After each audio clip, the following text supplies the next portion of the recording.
Hello, YouTube family. How are you doing? It's been a long time since I came here and just let my hair down and talked about my healing journey and how things are going with me. I'm out here on the river, the Nile River, getting ready to do an offering and connect with the land. Last week I was at the Mounds, and here I'm at Willow Beach here in Scott, Arkansas. It's maybe about 15 miles away from the Mounds. I connect with the land ancestors here as well. It's very near the Mounds. But I wanted to come here and kind of tell you how things have been going with me, how my healing journey is going, the things that the ancestors are revealing to me uh, during my healing journey. It's been very challenging. The last, I think, 6 or 7 months was a real challenge to me because I had to separate from my husband, and that caused me to have to relocate my business as well. But during the time I was healing and all the conflict that I was experiencing in my marriage, I started to remember the things that my mother and my grandmother went through with their significant others and their husband and my grandfather. And I saw how the trauma got, that trauma, the relationship that we have with men was a repetitive pattern, how a lot of us women sell ourselves short. And I didn't understand the connection at first. I was like, what is going on with these men? Why won't they get therapy? Why won't they elevate, you know? And the ancestors, mothers, and it's something. When you're going through something, the ancestors has a funny way of bringing up memories to give you guidance and messages. I talked about that in one video. But when I was going through this, I was like, what is the connection here, ancestors? Why do we have so many problems with keeping a significant other? I mean, we seem to be good women. I know I'm a good woman, you know. And the ancestors revealed to me, our men has not been decolonized by patriarchy. They're still thinking like the colonizer when it comes to connecting with their women. And we come from a matriarch culture. Women that look like me, we come from a matriarch culture. And so it's important that our men protect, serve, provide for us. And what the ancestors also revealed to me, that's not man's job to lead. He is supposed to be guided to lead. And that's where the women come in at. We guide him on how he should lead. And when there's a breakdown in communication and your significant other, a spouse, is not listening to his wife, her validating her feelings, her intuition, there will become a breakdown in the relationship. And that's exactly what happened to me. And my husband, he had his own traumas and things that he didn't want to heal from. And he definitely didn't. He was so stuck in that patriarch thinking and ideology when it came to women that I couldn't reach him. And I'm seeing a lot of issues like that with our men in our community. And it's something that's not talked about, and so long.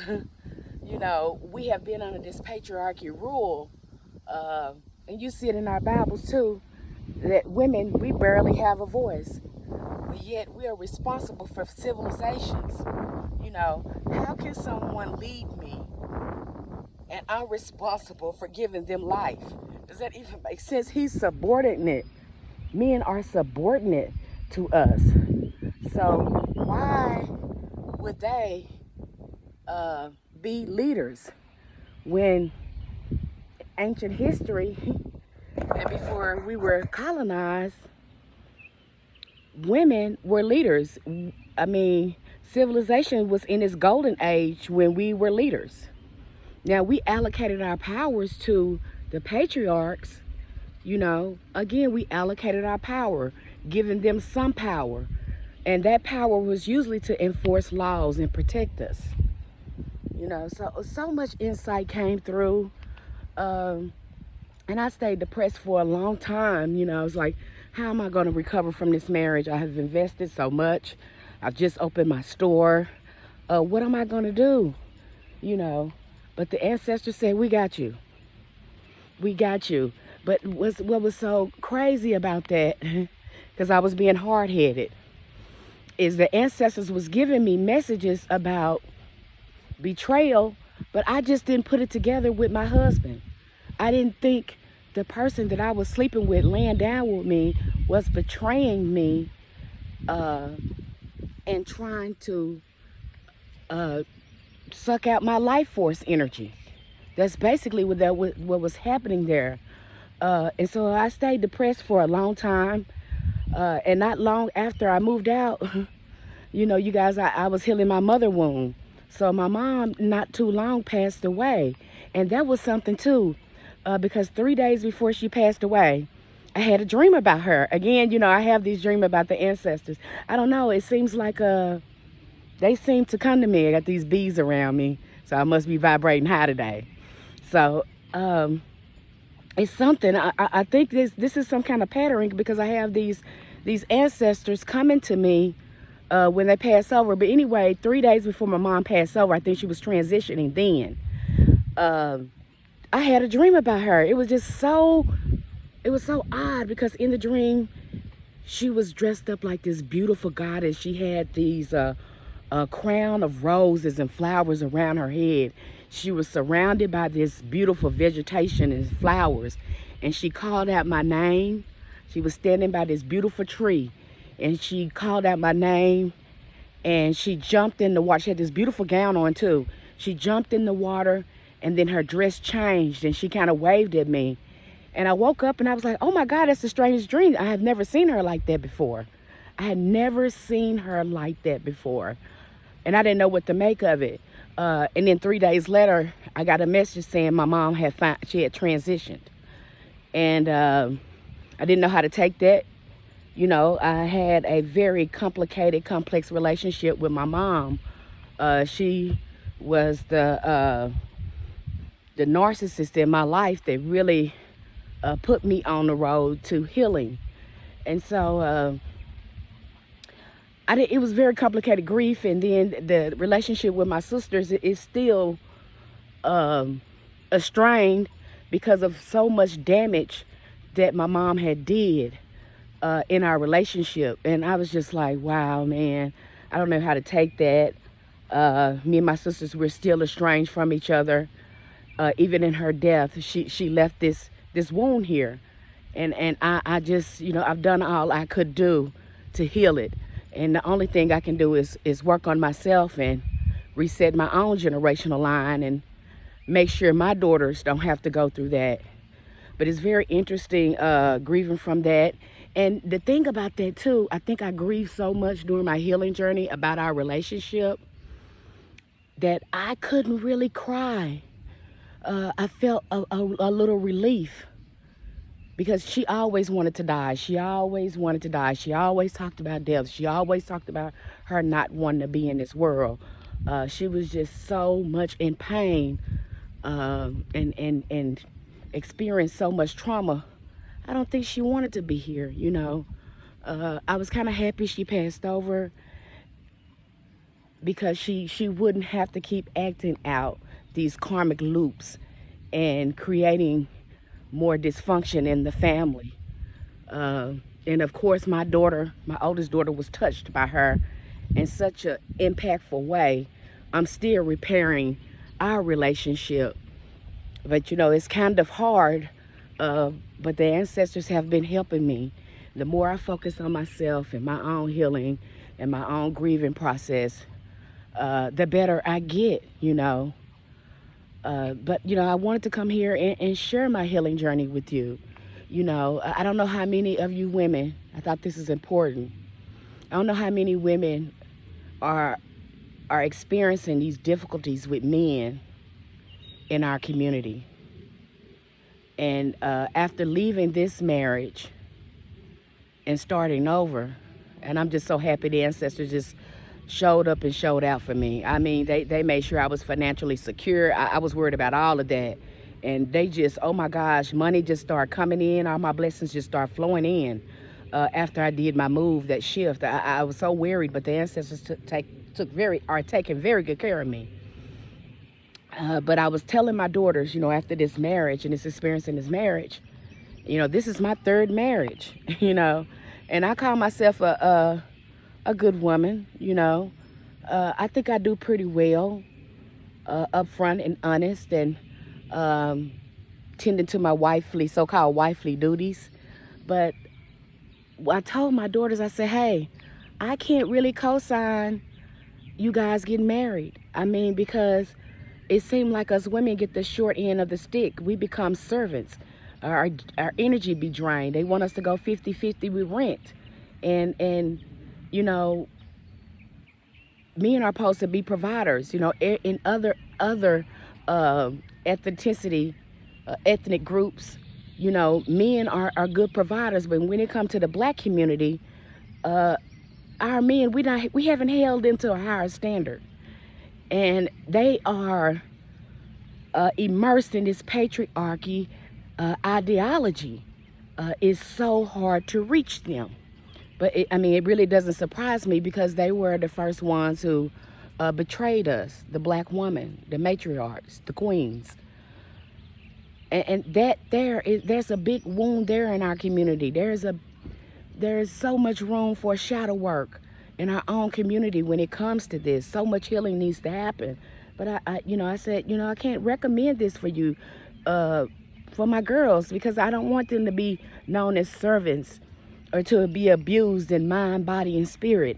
I can't, as an elder, I can't recommend that any young woman get involved with these men until they decide to get therapy and heal and tap into their own divine feminine. It's just not good for us. And if you watch the news, if you've been dating her lately as a woman of color, you know how difficult it is. You know how difficult it is trying to date them, the dishonesty, the disrespect with them. It is something else. And then they ask us, what do we bring to the table? We are the table. We shouldn't be bringing anything. We shouldn't be going 50-50 with them on bills or anything. I mean, if you can't afford to pay those bills by yourself, as a man, you can't afford to be married. Because what happens when we go 50-50 on bills, it's like we become roommates. We no longer become their wives, intimate spouses anymore. We become their mothers, servants. It certainly was my experience. And I see other relationships like that too. We get involved with some of these toxic men. And certainly not all black men are like that. But there is a high majority of them are like this, and they are wounding our women, and they want our women to be more feminine. But how can we be feminine when you have not created an environment for us to rest easy in our feminine energy? We have to play the masculine and feminine role in our relationships, and that's not fair to us. And then when we're tired and we're fed up, that's my experience, we get accused of being the angry black woman or being bitter. No, we're just tired.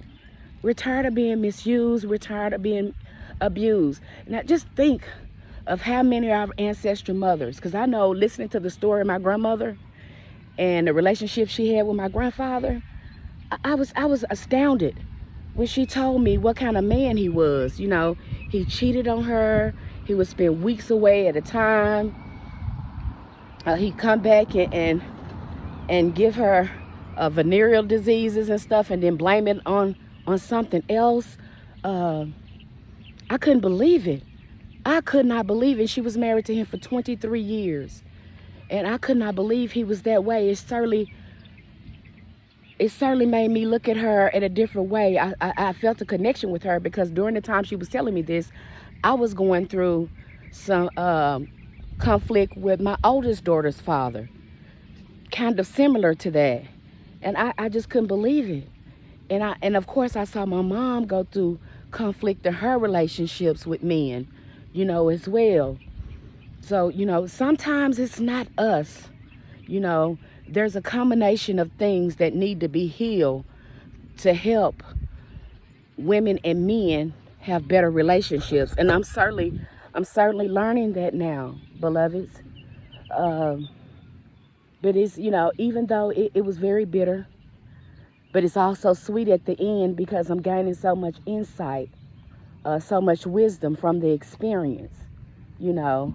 And I did not want to leave, I tried to make that marriage work as much as I could, without sacrificing my own sanity and spirituality. But I found it to be a threat to my livelihood to even stay in that marriage, so I had to leave because things got that bad.